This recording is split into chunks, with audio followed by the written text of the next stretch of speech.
Liberal MPP from Don Valley is mobilizing to see if we can reintroduce this basic income pilot that had been cancelled earlier because of concerns, I guess, about if it's efficacy.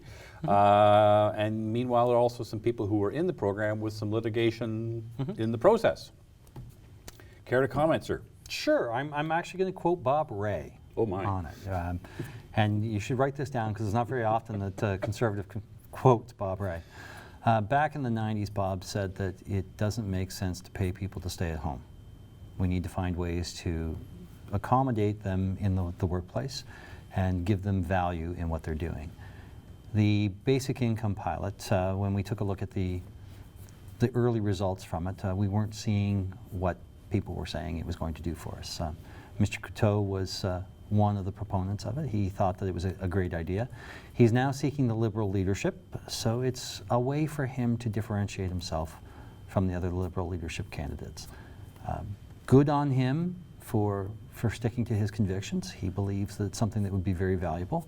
The evidence doesn't point to it, but he believes full well that this is something that is good. The closest pilot we had, I guess, was in Lindsay. It was.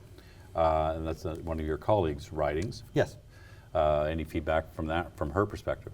What we saw in Lindsay was that we had an increase in jobs that were available and a decrease in people willing to go into that marketplace. We saw a number of smaller employers who were having trouble filling those spots.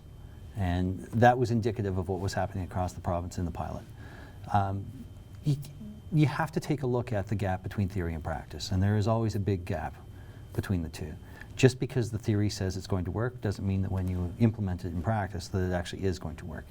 And it all comes down to how you implement anything. It doesn't matter what the program is. It comes down to how you implement it. We don't think it was a good implementation, and we don't think that it was an effective policy to begin with.